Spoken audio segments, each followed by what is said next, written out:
News पद के सफर में अब सोशल अड्डा का रुख करते हैं, जहां आज बात होगी उत्तर प्रदेश में लव जिहाद और धर्म परिवर्तन के खिलाफ बनने जा रहे सख्त कानून की।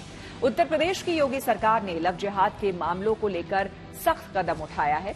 उत्तर प्रदेश में सरकार नया एंटी लव जिहाद कानून बनाने जा रही है, जिसमें कई प्रावधान बदले गए हैं। इस कानून के तहत दोषी को 20 साल की कैद या फिर आजीवन कारावास की सजा का प्रावधान है।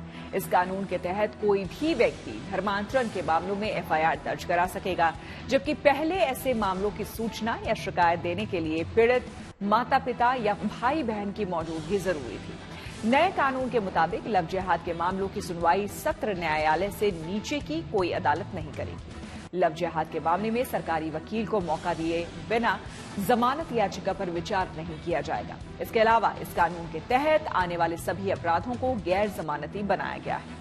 उत्तर प्रदेश की योगी सरकार ने लव जिहाद के खिलाफ 2021 में ही विधेयक पारित करा दिया था, जिसे अब संशोधित कर पेश किया गया है। दरअसल केंद्र सरकार की तरफ से धर्म परिवर्तन कानून बनाने को लेकर पहले ही कहा गया है कि ये राज्य सरकारों का मामला है और ये सूबे की सरकारों को ही तय करना है। इसलिए यूपी में बनाए जा रहे नए कानून में गैर कानूनी तरीके से धर्म परिवर्तन के लिए फंडिंग को भी कानून के दायरे में लाने की तैयारी है। यूपी में लव जिहाद को लेकर कानून में किए गए संशोधन पर हमने कुछ लोगों से बात की और उनकी राय जानी।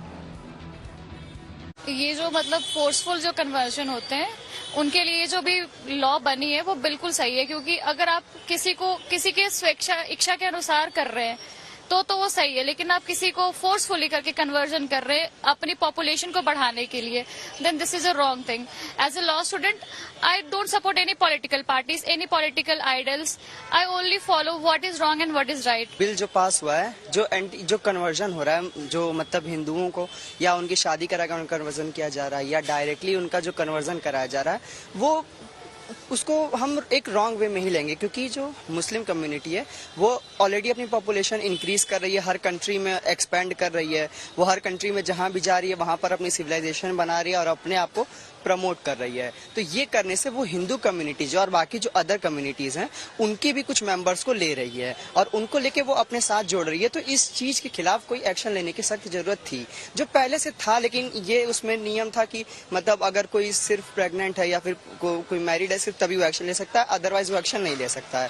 तो इस चीज को भी इम्प्रूव किया गया उसके तहत। तो ये चीज ज्यादा अच्छी की गई है ताकि हर कोई, और इससे लोगों में थोड़ा सा जागरूकता भी और फैली है। ये चीज होनी चाहिए क्योंकि कुछ लोग इस चीज को बहुत ज्यादा बढ़ावा दे रहे हैं। जैसे कि बरेली में, मैं बरेली का रहने वाला हूँ, बरेली में मौलाना है एक तौकीर रजा, उन्होंने अभी ऐलान किया था कि करीब 20-22 हिंदू लड़के लड़कियां उनके संपर्क में हैं और वो उनका सामूहिक विवाह धर्म परिवर्तन एक तरीके से कराना चाह रहे हैं। तो ऐसे लोगों को रोकना चाहिए, इस तरीके के लोग, इससे एक समाज में गलत मैसेज जाता है।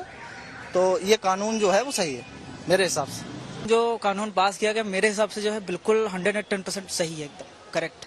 लव जिहाद को रोकना चाहिए, बहुत अच्छा काम है। और ये जो काम है ना, इससे समाज में बहुत फर्क पड़ रहा है।